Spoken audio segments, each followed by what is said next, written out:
During my first few days with the Steam Deck, I spent time testing the extremes. I played some lightweight indie games like Into the Breach, and then some much newer, more graphically demanding games like Deathloop. This helped me pin down what exactly I wanted to use the device for. For most new big budget games, locking the frame rate to 30 FPS is going to be mandatory for stable performance and for practical battery life. Deathloop drained the battery from full to 20% in like an hour and 10 minutes, and that was playing at only 60% brightness. The Steam Deck wasn't really even up to running it at a full 60 FPS. Once I would enter dense areas, even on medium settings with AMD's FSR, the frame rate took a nosedive. So locking it at 30 FPS was a much cleaner, more consistent experience, but it kind of felt sluggish for such a smooth action game. Resident Evil 2 Remake was a notable exception. I was actually able to run it at 60 FPS, which was a genuine, like, wow, this really works moment for such a relatively new and gorgeous game.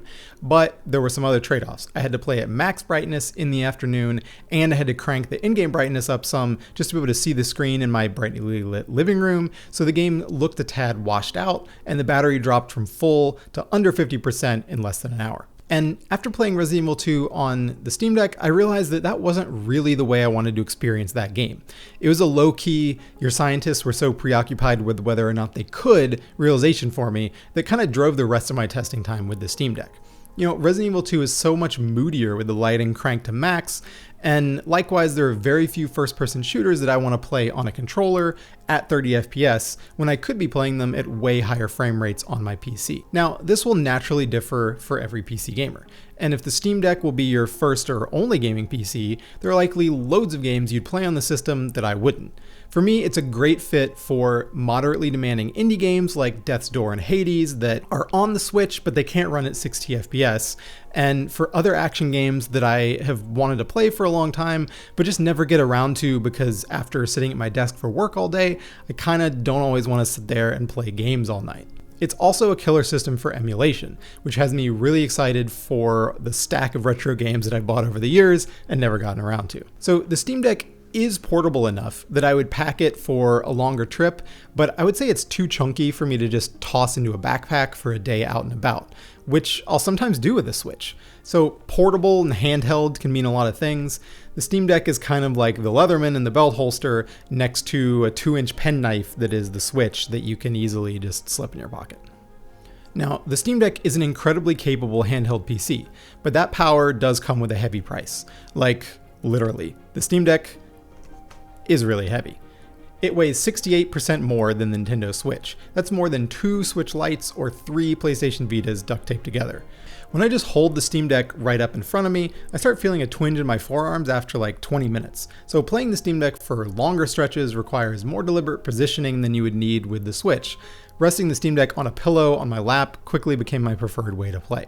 It's comfortably contoured to hold, but the length and the weight distribution make it kind of awkward to hold if you're lying sideways or to use it one-handed. So while I really hope there's a thinner and lighter sequel in the Steam Deck's future, after gaming on it extensively, I think Valve did make the right call here. The size is a necessary evil. It was never going to be as thin and light as a Switch while fitting in the powerful AMD hardware and the cooling and the battery it takes to make that all work. I especially appreciate some of the trade-offs you get there, like the generous full-size analog sticks, the buttons, and the D-pads on the Steam Deck, which are much bigger than the Switches.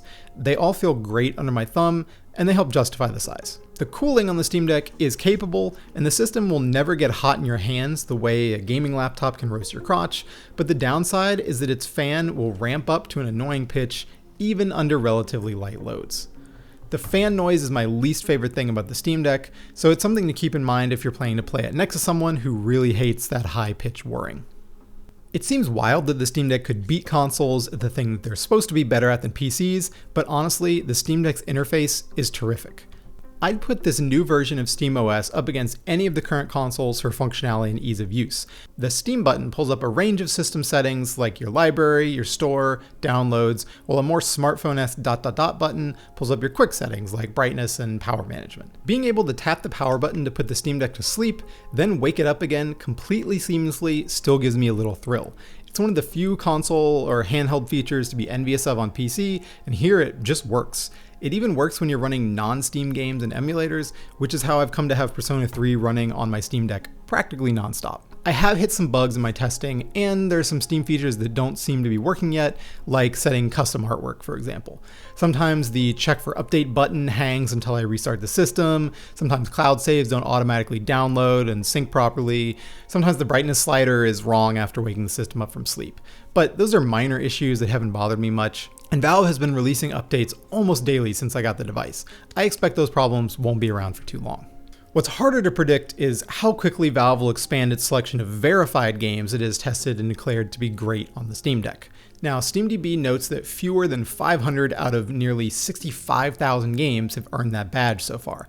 Valve just hasn't been able to test all that many yet. But the Steam Deck will let you install any game in your library and give it a shot. And of the dozens of games that I've tried that Valve has not yet verified, almost all of them have worked just fine. It's another trade-off, making the Steam Deck as open-ended as a PC, even though some of these games will not work. Again, I think they made the right call. The Steam Deck was never going to have the tightly controlled ecosystem of a Switch or a PlayStation, and it's better off not pretending to. I mostly ignored verified games to play ones that I wasn't sure would work well on the system, and I kept finding ones that I actually really liked playing on it, and they worked great, even if they had some minor obstacle like needing to use a trackpad for the mouse or typing with the on-screen keyboard. The little bit of futzing that it takes to get the right control setup is a good reminder that almost no PC game is going to be perfectly configured for the deck out of the box, even verified ones. We can each decide on performance versus battery life and image quality versus frame rate. These decisions have always been a part of PC gaming, but with the quick settings menu, you can make that choice as simple as just flicking on a 30 FPS toggle if you want. Valve's implementation of the Linux desktop is the feature that really separates the deck from any other gaming system out there.